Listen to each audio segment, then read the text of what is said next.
मित्रों, आप सबको नमस्कार। माननीय श्री यशवंत सिन्हा जी आज उत्तर प्रदेश आए हैं। आज यशवंत जी के प्रचार का 6वां दिन है। आप सबको मालूम है कि 27 जून को उन्होंने अपना नॉमिनेशन पेपर्स भरे थे और दूसरे ही दिन से उनका दौरा शुरू हो गया। सबसे पहले केरल गए हम। केरल में लेफ्ट डेमोक्रेटिक फ्रंट जो सीपीएम का नेतृत्व में है और यूनाइटेड डेमोक्रेटिक फ्रंट कांग्रेस के नेतृत्व में, दोनों ने स्वागत किया। और वहां तो केरल में तो 100% समर्थन मिलने वाला है। केरल के बाद हम तमिलनाडु गए। वहां के माननीय मुख्यमंत्री स्टालिन, डीएमके और मित्र दलों का उन्होंने बैठक बुलाई। बहुत अच्छा रिस्पांस मिला।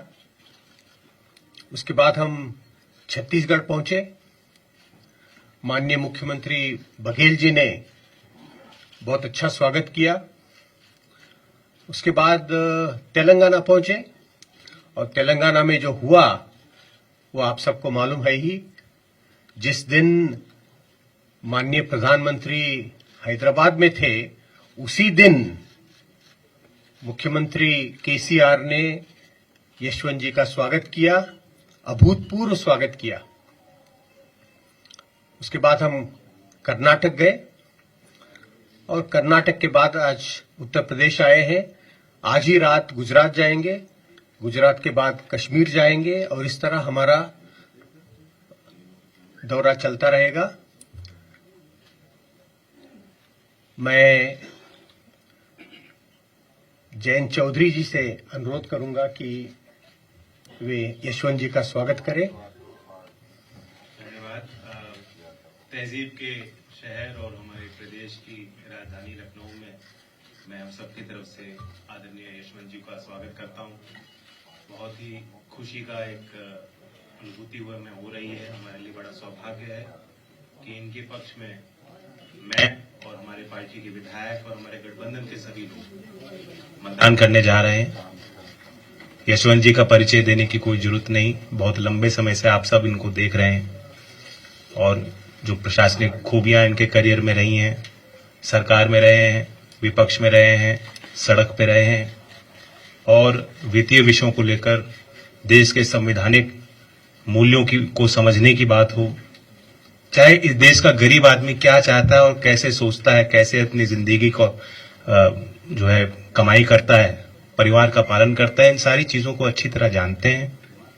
इसलिए हमें सबको विश्वास है, साझे उम्मीदवार के तौर पर हमने इनकी उम्मीदवारी पे सबने मोहर लगाई और हम बड़ी उत्सुकता के साथ इंतजार कर रहे हैं। हम उत्साहित हुए हैं इनके चुनावी अभियान को देखते हुए और अब इनका पड़ाव उत्तर प्रदेश की तरफ पड़ा है। हमें पूरा विश्वास है कि उत्तर प्रदेश के इस राष्ट्रपति चुनाव के मतदाता सभी हमारे इस विचारधारा से जुड़कर इनके इस अभियान को और गति देंगे। धन्यवाद। माननीय अखिलेश यादव जी। धन्यवाद। सबसे पहले मैं आदरणीय यशवंत सिन्हा जी का बहुत बहुत स्वागत करना चाहता हूं।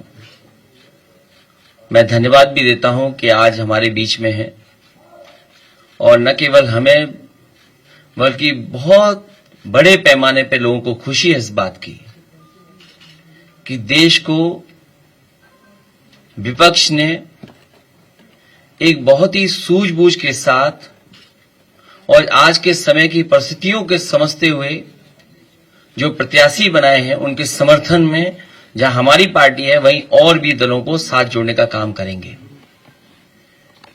हमारे देश को समय समय पर राष्ट्रपति मिले हैं और इस समय देश जिन हालातों से गुजर रहा है, ये आदरणीय यशवंत सिन्हा से बेहतर कोई प्रत्याशी नहीं हो सकता। देखने को और देखने आने को आंकड़े तो हैं सरकारों के पास, लेकिन सरकारें खोखली सी हैं। उस स्थान पर बैठ करके सरकार को दिशा दिखाने के लिए और कॉन्स्टिट्यूशन जो हमारा संविधान है उस संविधान के रास्ते पे चलाने के लिए इनसे बेहतर मैं समझता हूं आज प्रत्याशी कोई नहीं है। इसलिए हमारी पार्टी और हमारी पार्टी के साथ बहुत सारे और दल भी आपका समर्थन करेंगे। मैं एक बार फिर आपका बहुत बहुत स्वागत करता हूं, बहुत बहुत बधाई देता हूं। इस पद की लड़ाई के लिए आपने जो स्वीकार किया उसके लिए बहुत बहुत बधाई आपको।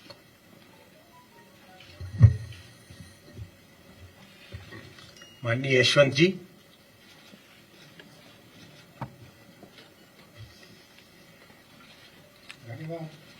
धन्यवाद सुधीर जी।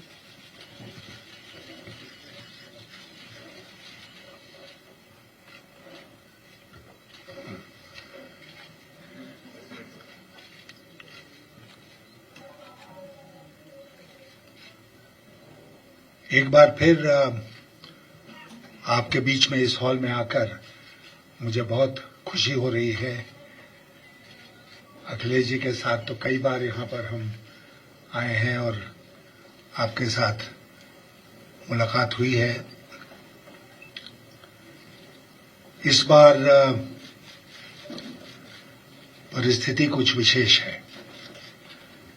सबसे पहले तो मुझे बहुत खुशी हुई जब अखिलेश जी से हमने पूछा मुलायम सिंह जी के बारे में।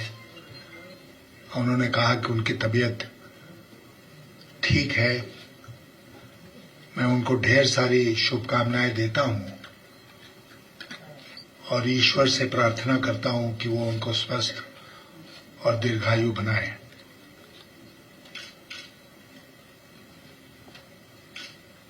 उसी प्रकार जयंत जी,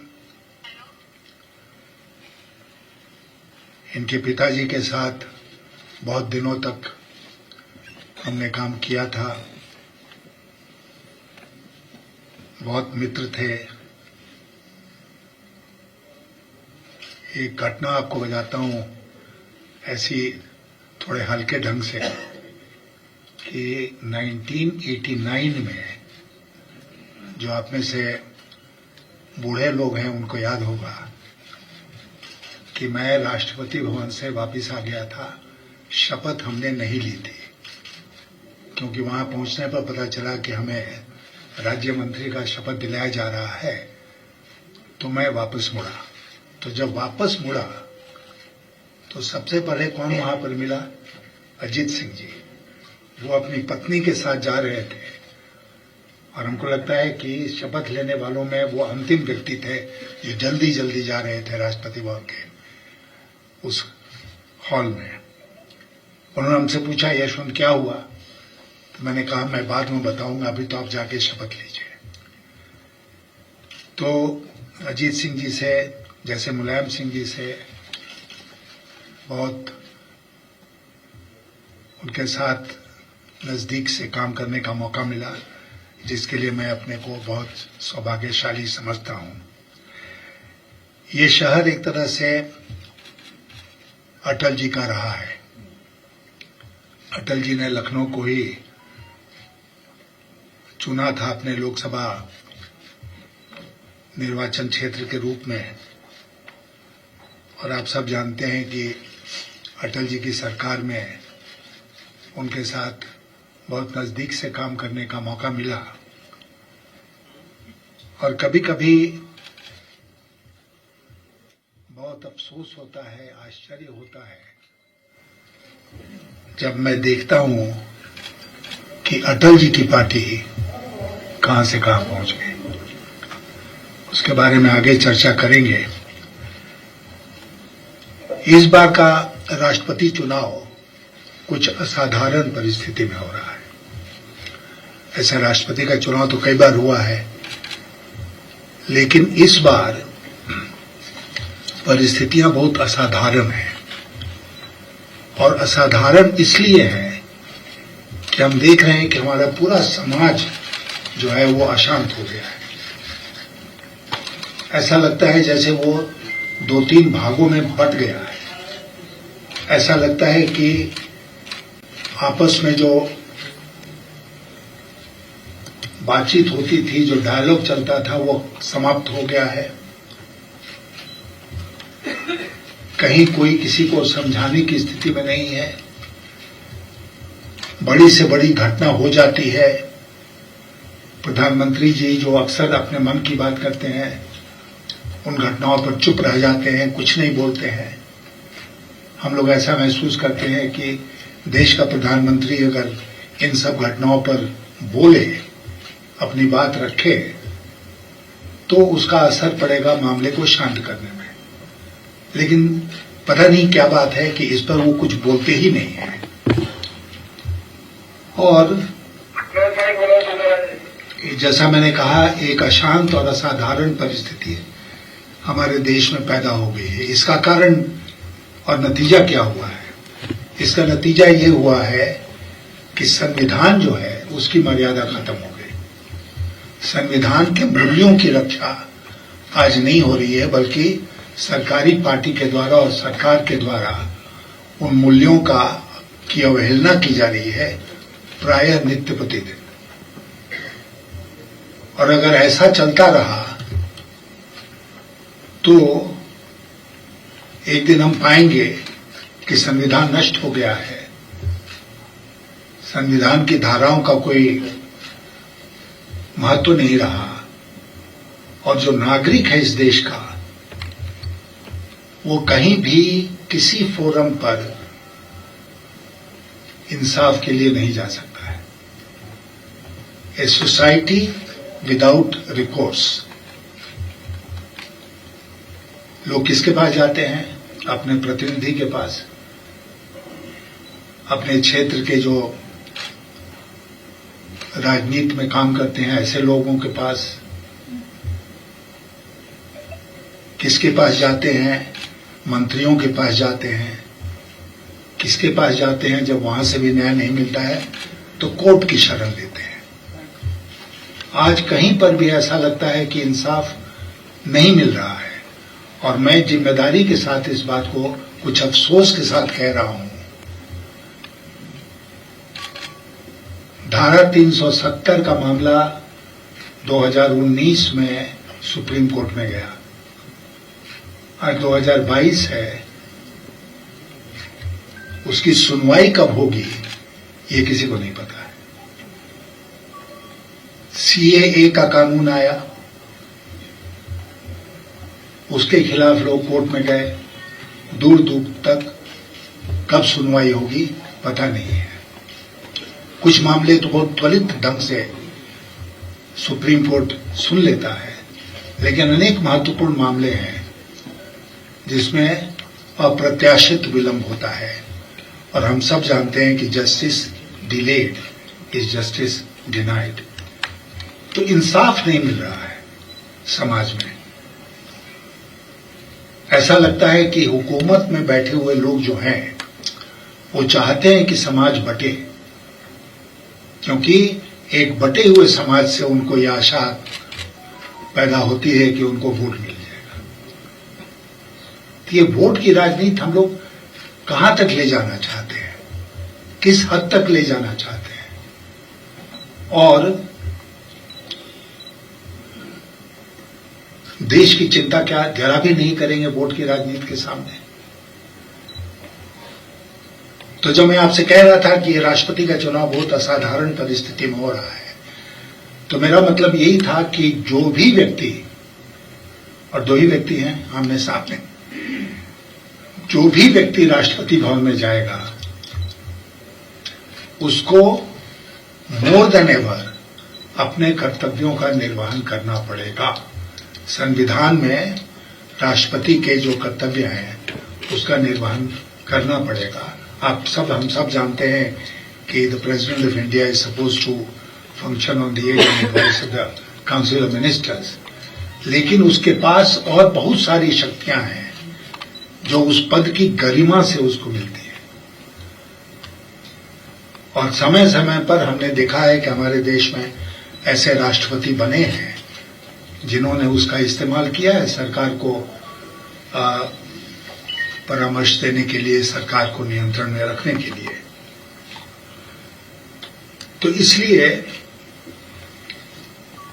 आज एक ऐसा मौका आया है जब मैं आपके सामने यहां लखनऊ में कुछ बातें रखूं कि मैं क्या करूंगा अगर मुझे इस देश का राष्ट्रपति चुन लिया जाता है, तो मैं क्या करूंगा। सबसे पहले तो मैं आपसे ये कहना चाहता हूं कि अगर मैं राष्ट्रपति चुना जाता हूं, I shall be answerable to the constitution and the constitution alone. संविधान के प्रति जवाबदेह होऊंगा, केवल संविधान के प्रति। और इसका यह मतलब नहीं हुआ कि जो भी प्रधानमंत्री है उसके साथ टकराव के रास्ते हम चल पड़े। नहीं, प्रधानमंत्री के साथ बैठकर बातचीत करके एक रास्ता निकाला जा सकता है, जैसे कई बार हुआ है पूर्व में। दूसरा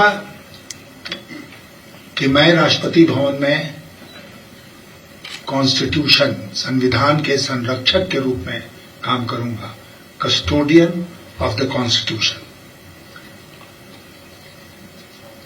अगर मेरे ध्यान में ये बात आती है कि भारत की सरकार कुछ ऐसा कर रही है जिससे कि प्रजातंत्र का हनन हो रहा है, नुकसान हो रहा है, जैसे चुनी हुई प्रदेश की सरकारों को गिराना, चुनी हुई सरकारों को गिराना। अभी हमने देखा महाराष्ट्र में क्या हुआ, उसके पहले हमने देखा था कर्नाटक में क्या हुआ, मध्य प्रदेश में क्या हुआ, गोवा, मेघालय, कई राज्यों में चुनी हुई सरकारों को गिराने का काम किया गया। और वे नहीं है कि अचानक लोगों को बुद्धि आ गई। महाराष्ट्र में जो शिवसेना के विधायक थे, 2.5 साल के बाद अचानक बोधि ट्री के नीचे बैठे और उनको ज्ञान उनके मन में प्रस्फुटित हो गया। ऐसा नहीं हुआ। हम सब जानते हैं कि क्या खेल हुआ। तो अगर इस प्रकार की चीज होती है तो राष्ट्रपति का कर्तव्य बनता है, जिसका मैं निर्वहन करूंगा, कि भारत सरकार को रोका जाए ऐसा करने से। फिर मैंने आपसे कहा कि जो सांप्रदायिक एक समाज का सांप्रदायिक ढंग से बंटवारा हो रहा है, कम्युनल पोलराइजेशन, उसको रोकने का प्रयास करूंगा। उसके अलावा मैं आपसे वादा करके जाना चाहता हूं यहां पर कि I shall defend the freedom of the press, freedom of speech and rights and freedoms guaranteed to the individual under the constitution. Press का क्या हाल है, न आपसे छिपा है, न हमसे छिपा है। और मैं इस मौके का फायदा उठा के निंदा करता हूं जुबैर की गिरफ्तारी का, जो बिल्कुल ही नाजायज है, और बाकी प्रेस के ऊपर भी जो आक्रमण हो रहा है देश के विभिन्न भागों में। कल इसी शहर में सरकारी पक्ष की जो उम्मीदवार हैं वो आने वाली हैं। आपकी मुलाकात होगी उनसे? आपकी मुलाकात होने वाली है? हाँ, होगी। वो पीसी कर रही हैं? हाँ, शाम में 6 बजे लोग हाँ।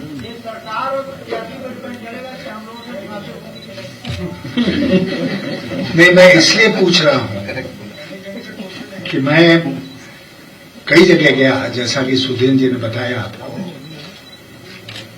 और मैं हर जगह पूछता हूं कि भाई वो गई तो उन्होंने कोई पीसी वीसी किया, देश की जो स्थिति है उस पर उन्होंने कुछ बोला, आर्थिक स्थिति जो देश की है उसके बारे में उनके क्या ख्याल है, जो विदेश नीति है देश की उसके बारे में उनके क्या ख्याल हैं। और समाज में जो कुछ हो रहा है उसके बारे में उनके उद्गार क्या हैं। तो मैं अपनी शुभकामनाएं आपको देता हूं कि कल जब आपके शहर में आती हैं तो आपसे मुखातिब हों, ये मेरी शुभकामना भी है और आप उम्मीद भी है। लेकिन अगर सबसे सम्मिलित रूप से वो नहीं मिलती है, एक दो लोगों से मिलती है, क्योंकि हम देखते हैं कि सरकार में जो संवाद है वो एक तरफा है। एक व्यक्ति बोलता है, सब लोग सुनते हैं कि जब प्रधानमंत्री जी ने 8 साल में कोई प्रेस कॉन्फ्रेंस नहीं किया है तो हम राष्ट्रपति के उम्मीदवार से क्यों ये उम्मीद करें कि वो प्रेस कॉन्फ्रेंस करेंगे। लेकिन अगर मुलाकात किसी की आपकी हो जाए बाय चांस, सम्मिलित रूप से या अलग अलग, तो उनसे पूछेगा कि ये 5-6 बिंदु हमने आपके सामने आज रखे, वो इन बिंदुओं के बारे में क्या सोचते हैं, क्या कहती हैं। क्या इस तरह का जो आपके सामने एक प्लेज हमने लिया है, वो इस तरह का प्लेज लेने को तैयार है? क्या वो संविधान की रक्षा करने को तैयार है, या वो एक साइलेंट, खामोश राष्ट्रपति बन के रह जाएंगे? भारत को आज के दिन खामोश राष्ट्रपति नहीं चाहिए। भारत को आज अपने विवेक का इस्तेमाल करने वाला राष्ट्रपति चाहिए। तो बहुत सारी बातें मैंने कह दी। अब अखिलेश जी की इजाजत से जी आप परिचय दीजिए, पहले अपना परिचय दीजिए, आप सवाल को। उनको प्रेजेंट किया जा रहा है कि वो ट्राई वुमेन है और पहली बार की वुमेन राष्ट्रपति बनने जा रही है, तो ये बड़ी उपलब्धि उनकी बताई जा रही है। देखिए, 2-3 ढंग से मैं इस सवाल का जवाब दूंगा, क्योंकि आप समझ सकते हैं कि मैं जहां गया हूं इसके पहले, वहां इस तरह का सवाल मुझसे पूछा गया है। नंबर 1, पिछले 5 साल से राष्ट्रपति भवन में एक राष्ट्रपति जी बैठे हैं ना, एक खास समुदाय के हैं, इसी प्रदेश के हैं। तो पूरे देश में पिछले 5 वर्षों में क्या उस समुदाय की तरक्की हो गई? कोई ऐसा विशेष काम हुआ सरकार में जिसे कहा जाए कि अनुसूचित जात के लोगों के लिए इतना बढ़िया काम हो गया? क्यों? क्योंकि एक व्यक्ति के उत्थान से पूरे समुदाय का उत्थान नहीं होता है। झारखंड में, मैं भी झारखंड से आता हूं, तो झारखंड में ये गवर्नर थे ना 6 साल, उस समय भी अधिकार थे गवर्नर के। लेकिन उस बात को छोड़िए, अभी भारत सरकार ने एक नया फरमान निकाला है, और वो नया फरमान क्या है कि भारत सरकार पहले ही जो डेवलपर है, डेवलपर कौन है आज के दिन, 1-2 लोग जो हैं आप जानते हैं, तो जो डेवलपर है उससे वो जिस इलाके का डेवलपमेंट होने वाला है उसके पैसे ले लेंगे। उसमें जंगल काटना भी शामिल है। ये जंगल का इलाका है, जंगल काटना है, लेकिन वो जंगल पहले काट लेंगे और राज्य सरकारों को कहा जा रहा है कि कटने के बाद आप उनका कंसेंट लीजिए। ऐसा कोई सवारी आपने देखा है जिसमें टांगा आगे चलता है, घोड़ा पीछे चलता है? यही हो रहा है। एक उदाहरण दे रहा हूं, कल अगर आपकी मुलाकात हो तो आप पूछिए उनसे कि इस तरह का बेतुका आदेश भारत सरकार ने क्यों निकाला है। और इसमें चूंकि अनुसूचित जनजाति के अधिकारों का हनन होगा, कि जंगल में प्राय वही लोग रहते हैं, तो वो बताएं कि वो कैसे रोकेंगे इसको। सर, मैं अनिल यादव का एजुकेशन, सवाल ये है कि आप मोदी जी की पॉलिसी के विरोधी इसलिए हैं कि उनकी कैबिनेट में आपको जगह नहीं मिली, पार्टी से टिकट नहीं मिला, क्योंकि 2001 में जब गुजरात में गोधरा दंगे हुए थे तब आपको कोई बयान मोदी जी के खिलाफ नहीं है। आप पर एडजस्ट हो गए होते तो शायद आप भी दूसरे मंत्री के खिलाफ वहाँ पर आराम से होते। जी बिल्कुल बढ़िया सवाल पूछा आपने। मेरी एक जीवनी लिखा है मैंने, उसका अंग्रेजी में नाम है रिलेंटलेस। अगर कभी मौका मिले तो उसको पढ़ लीजिएगा, ठीक है ना। इसलिए मैं इसको कह रहा हूं कि जो व्यक्ति इस तरह का सवाल मुझसे पूछता है वो मेरे बारे में कुछ जानता ही नहीं है। अभी मैंने आपको बताया कि वीपी सिंह जी की सरकार जब बनी थी तो मैं राष्ट्रपति भवन से वापस आ गया, क्योंकि मैंने देखा कि मुझे वो राज्य मंत्री बना रहे थे। ऐसा कोई दूसरा उदाहरण आपके मन में है? जानते हैं कोई दूसरा उदाहरण? 5 साल पहले मैंने आईएएस की नौकरी छोड़ी थी joint secretary government of India के पद से। अब 5 साल के बाद मैं minister of state government of India बन रहा था, नहीं बना। बन सकता था ना, तो ऑफर था, केवल शपथ लेने की देर थी। तो ये जो सवाल पूछते हैं जो लोग, 2014 में मैंने स्वयं तय किया कि मैं लोकसभा का चुनाव नहीं लड़ूंगा। और मेरे साथियों से पूछिए आप कि जो पॉपुलर चुनाव लड़ता है, जनप्रतिनिधि बनता है, आज उसकी क्या हालत है। उसको लोग रात दिन उसको अपने काम के लिए इस्तेमाल करना चाहते हैं। मैं एक ऐसे एज में पहुंचा जहां मुझे लगा कि मैं नहीं कर सकता हूं, एक पूरे लोकसभा को संभालना मेरे बस की बात नहीं है। तो मैंने बहुत मिन्नत की पार्टी से कि मुझे मत टिकट दो इस बार।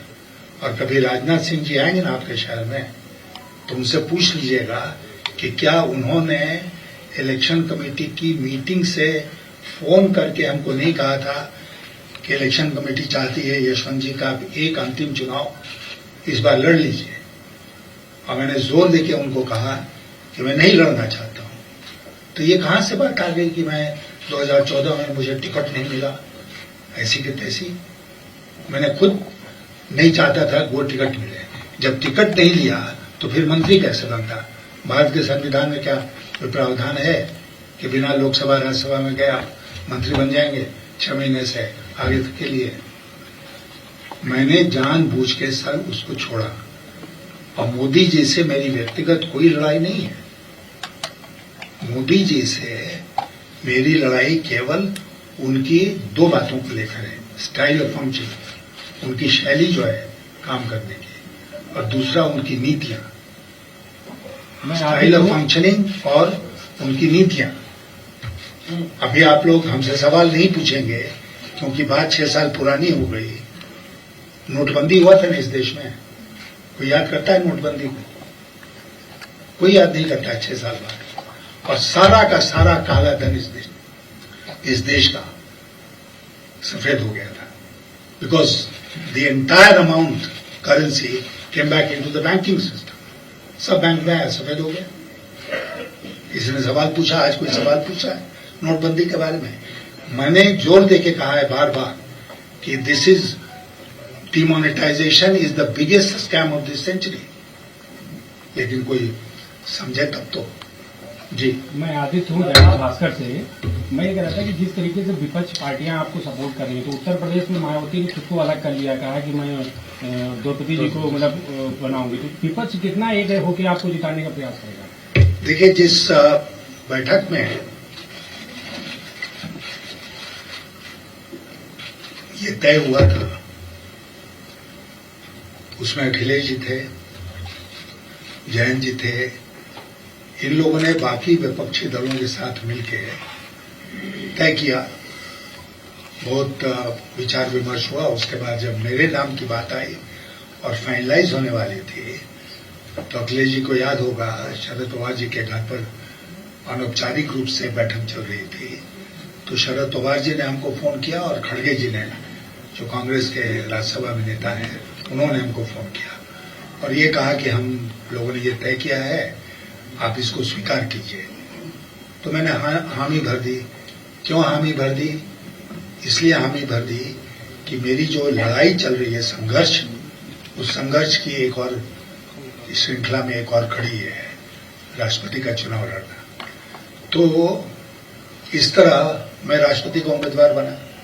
अगर 15-20 दिन पहले मुझसे कोई पूछता कि आप राष्ट्रपति के उम्मीदवार बनने वाले हैं क्या, तो मैं समझता कोई बहुत हमारे साथ क्रूअल जोक कर रहा है, लेकिन आज के दिन सच्चाई है। तो इसलिए लोगों ने तय किया, विपक्षी दलों ने, मायावती जी उस बैठक में नहीं थी, नहीं थी, नहीं, उनको शायद निमंत्रण भी नहीं था, इसलिए मुझे आश्चर्य नहीं हुआ। और एक बात कहूंगा तो शायद लोगों को बुरा लग जाए कि मैं बहुत सारी शक्तियों के साथ लड़ रहा हूं, केवल सरकारी पार्टी से नहीं लड़ रहा हूं, सरकार से भी लड़ रहा हूं। आप लोग मतलब समझ गए। सर, मैं लाउड हूँ न्यूज 18 से। मुझे याद है कि आप राजनाथ जी के जयंती में भी आए थे कार्यक्रम में। सवाल मेरा ये है कि जो रूलिंग पार्टियां हैं, मैक्सिमम रूलिंग पार्टियां यानी बीजेपी सीधे कह लें, क्या उनके लोगों से भी आप मुलाकात करेंगे कि जो अंतरात्मा की आवाज पे आपको वोट कास्ट करें? क्योंकि आपका मिजाज इस तरह का है, ऐसा लोग मानते हैं कि आप वहां पे भी एक पैठ रखते हैं उनकी मुलाकातों के प्रोग्राम। हम इतना ही कहेंगे कि हम बहुत सारी पार्टियों में पैठ रखते हैं और खास करके भारतीय जनता पार्टी में पैठ रखते हैं। जी, मेरा सवाल ये कि बात आपने कही, विपक्ष के लिए आप फर्स्ट चॉइस आप नहीं थे। उन्होंने चाहा कि शरद पवार जी लड़ जाए, उन्होंने मना कर दिया, देन दे चूज यू, फिर उन्होंने आपको चुना और आप अब चुनाव लड़ रहे हैं। तो आपको जो बात की क्रूअल मजाक मैं कहता, तो ये आपको लग नहीं रहा कि विपक्ष ने आपके साथ? देखिए, आपको मैं तथ्यों की जानकारी दे दूंगा। केवल शरद पवार जी नहीं थे, शरद पवार जी ने मना कर दिया तो फिर फारूक अब्दुल्ला का नाम आया, फारूक अब्दुल्ला साहब ने भी मना कर दिया तो फिर गोपाल गांधी जी का नाम आया, गोपाल गांधी जी ने मना कर दिया, तब मैं चौथे चॉइस के रूप में उभरा, चौथा, सेकंड नहीं। लेकिन देश भर में मैं एक बात कह रहा हूं कि अगर मुझे 10वां चॉइस भी रखा जाता तभी मैं स्वीकार करता, क्योंकि ये लड़ाई लड़नी है। सर, मैं मयूर शुक्ला हूँ जी टीवी से। सर, अटल जी का जिक्र किया आपने जिस तरीके से कि उस समय में जो पार्टी थी और अभी में बहुत बदलाव हो गया, आप निराश भी है उसको लेकर, और उस समय के जो उनके साथ के नेता थे उनको दरकिनार किया जाता है अभी फिलहाल। तो क्या उनकी नीतियों को लेकर आप आगे भी जिक्र करेंगे? अटल जी की जो सोच थी, विचारधारा थी, उनके जो साथ के नेता थे जिनको दरकिनार किया गया, उनको साथ लाने की कोशिश करेंगे? देखिए, ऐसा कोई प्रयास करने का हमारा इरादा अभी नहीं है। अटल जी के साथ काम करने में हम लोगों को बहुत आनंद आता था, और आनंद इसलिए आता था कि अटल जी सहमति में विश्वास रखते थे। वो स्वयं एक बहुत ही एक्स्ट्रॉर्डिनरी पार्लियामेंटेरियन था, आप इस बात को जानते हैं। एक बड़े भारी डेमोक्रेट थे, इस बात को भी आप जानते हैं। और मैं तो ऐसे कई उदाहरण यहां दे सकता हूं, शायद कल सुबह हो जाए, जिसमें कि उन्होंने हम लोगों को ये आदेश दिया कि विपक्ष के लोगों के साथ बैठकर बात करके रास्ता निकालो, पार्लियामेंट का काम रुकना नहीं चाहिए, निकालिए आप लोग रास्ता। ये अटल जी थे। अटल जी दुतरफा डायलॉग में विश्वास करते थे, और डायलॉग बराबर दुतरफा होगा। आप जो कह रहे हैं ना, आज की सरकार, आज के नेता कंसेंसस में नहीं, कॉन्फ्रंटेशन में विश्वास करते हैं। आज के नेता जो हैं, उनको किसी भी प्रजातांत्रिक जो संस्थाएं हैं उसकी आवश्यकता नहीं है, क्योंकि वो एक तरफा अपना चलाते हैं। यही मैं जैसे आपको एक उदाहरण देता हूं कि राष्ट्रपति का चुनाव क्यों हो रहा है, क्या इसमें कंसेंसस नहीं बन सकता था? इसी में कंसेंसस बनाते। हमारे इतिहास में कई बार ऐसा हुआ है कि कोई चुनाव नहीं हुआ और एक व्यक्ति पर सब लोग सहमत हो गए।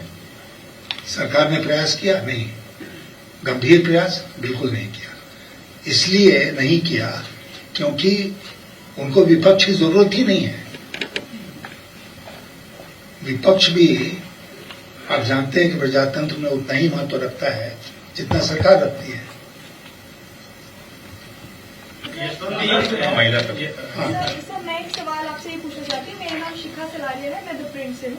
आपने मेंशन किया सरकारों को गिराए जाने का, चुनी हुई सरकारों को गिराए जाने का, और किस तरीके से प्रेसिडेंट ने अपनी भूमिका उसमें नहीं निभाई। अगर आप वहाँ होते तो क्या करते? आने वाले दिनों में हो सकता है आप भी उस पद पे हो, तो क्या आपकी भूमिका रह सकती है ऐसी सिचुएशन में? दूसरी बात, freedom of speech and expression को बचाने की बात में उस समय आप क्या भूमिका हो सकती है प्रेसिडेंट? देखिए, हर पहले वाले मामले में और फ्रीडम ऑफ स्पीच के मामले में, हर मामले में राष्ट्रपति का ये अधिकार बनता है कि वो प्रधानमंत्री को आमंत्रित करें बातचीत करने के लिए। और जब प्रधानमंत्री राष्ट्रपति भवन आते हैं बातचीत करने के लिए, तो उनको समझाने बुझाने का काम करें। और मैं नहीं समझता हूं कि कोई ऐसा प्रधानमंत्री होगा जो राष्ट्रपति के समझाने बुझाने पर मानेगा नहीं, कहेगा कि नहीं, हम जो मर्जी में आए वही करेंगे।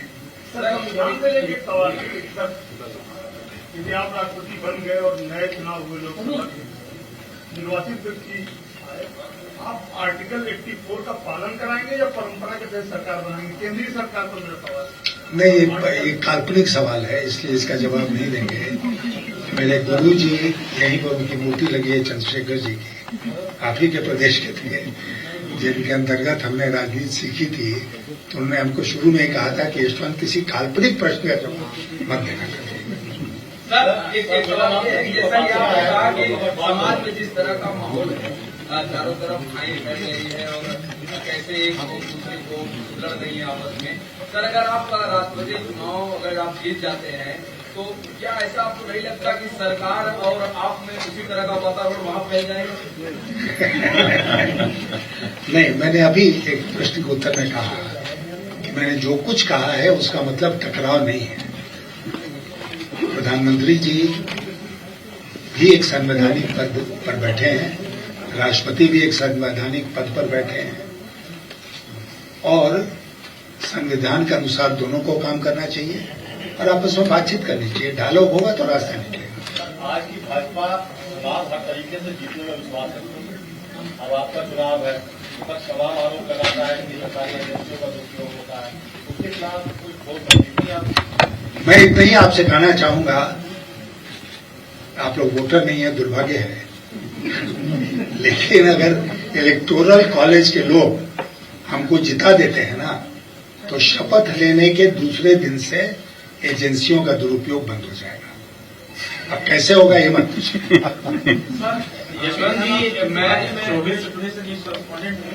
आपसे एक सवाल ये है कि अगर समीकरण आपके पक्ष में बनते हैं तो आपकी प्राथमिकता क्या होगी, और कोऑपरेटिव फेडरलिज्म को लेकर आपका विजन है? बहुत बड़ा सवाल है। मैंने कहा संविधान की रक्षा, उसमें फेडरलिज्म भी आता है। हाँ, फेडरलिज्म, कोऑपरेटिव फेडरलिज्म का सबसे बढ़िया उदाहरण मैंने पेश किया था जब मैं वित्त मंत्री था।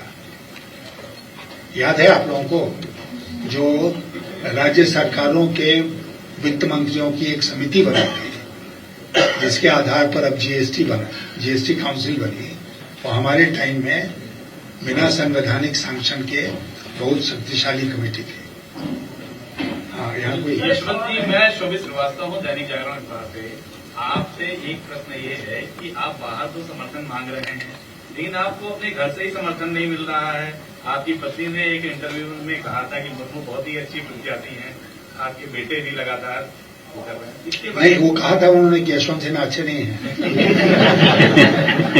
अरे भाई, कोई शरीफ आदमी पूछा जाएगा तो ये कहेंगे ना, क्या कहते मुर्मू के बारे में? बहुत अच्छी औरत है, हम लोग जानते हैं, हम लोग उसी प्रदेश के हैं, वहाँ 6 साल गवर्नर थी, तो अच्छी बात उन्होंने उसके बारे में कही। लेकिन ये तो नहीं ना कहा कि हमारे पति है वो निकृष्ट है, नहीं थे। जहाँ तक हमारे पुत्र महोदय का सवाल है, तो भारतीय जनता पार्टी के आखिरी सवाल, वो भारतीय जनता पार्टी के सदस्य हैं, आप जानते हैं, लोकसभा के।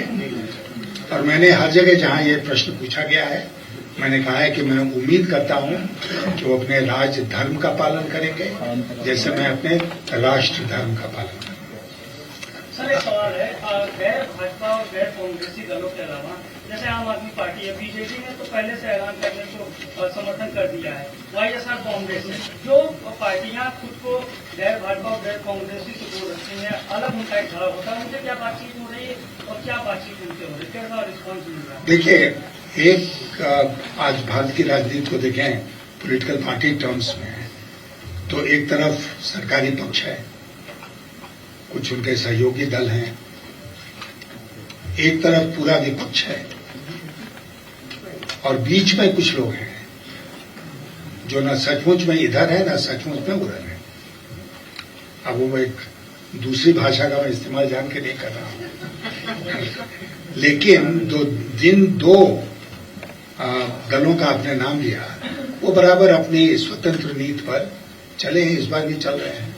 ओम प्रकाश राजभर ने कहा सर हमें तो बुलाया ही नहीं गया इस बैठक में। वो हमारी समस्या है। मित्रों,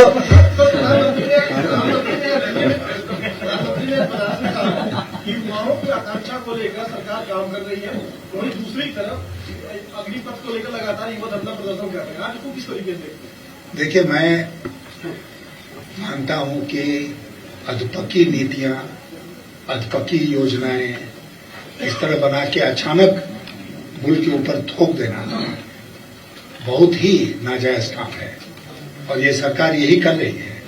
अग्निपथ योजना के बारे में कहीं चर्चा हुई है? डिफेंस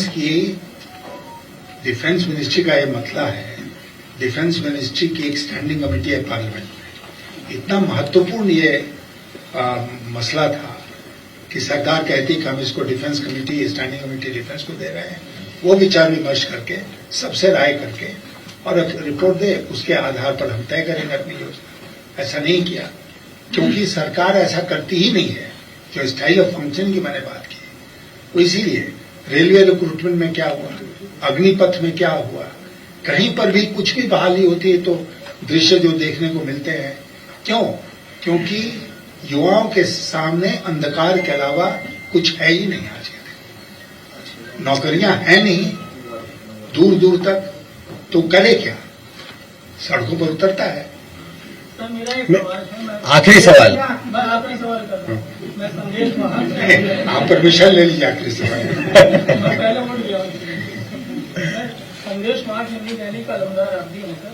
मैं एक सवाल करना चाहता हूँ कि उत्तर प्रदेश में योगी सरकार है और यहाँ बुलडोजर बहुत तेजी से चल रहा है। बुलडोजर की बहुत ही खतरनाक राजनीति चल रही है। आप राष्ट्रपति बनने वाले हैं, बन गए तो हम लोगों का सौभाग्य। बुलडोजर की जो सियासत है, घर गिरा देते हैं, वो संविधान की कितनी जायज है? राष्ट्रपति बनते हैं तो इस पर विचार होगा। देखिए, अखिलेश जी बगल में बैठे हैं, इन्होंने भी बुलडोजर का इस्तेमाल किया, लेकिन वर्ल्ड क्लास सड़कों को बनाने के लिए बनाए ना, वर्ल्ड क्लास। उसमें बुलडोजर चलाया। अब ये घर गिराने के लिए, और वो भी विशेषकर एक समुदाय विशेष का घर गिराने के लिए बुलडोजर का इस्तेमाल करना, इससे गैर कानूनी कुछ हो ही नहीं सकता है। दूसरा कुछ जितनी भर्त्सना की जाए वो कम होगी। मित्रों, इसके बाद सफर कहाँ? नामांकन पत्र भरने के बाद अभी हम रात को निकल रहे हैं गुजरात। नामांकन पत्र भरने के बाद यशवंत जी ने 50 से ज्यादा इंटरव्यूज दिए हैं, प्रेस कॉन्फ्रेंसेस किए हैं। आपको कल एक अच्छा मौका मिलने वाला है, दूसरे प्रत्याशी यहां आने वाली है, तो आप कृपया इसका सदुपयोग करके जो आपने आज सवाल पूछे हैं उनसे भी पूछिए, इससे लोकतंत्र मजबूत होगा। धन्यवाद। मौका मिला तो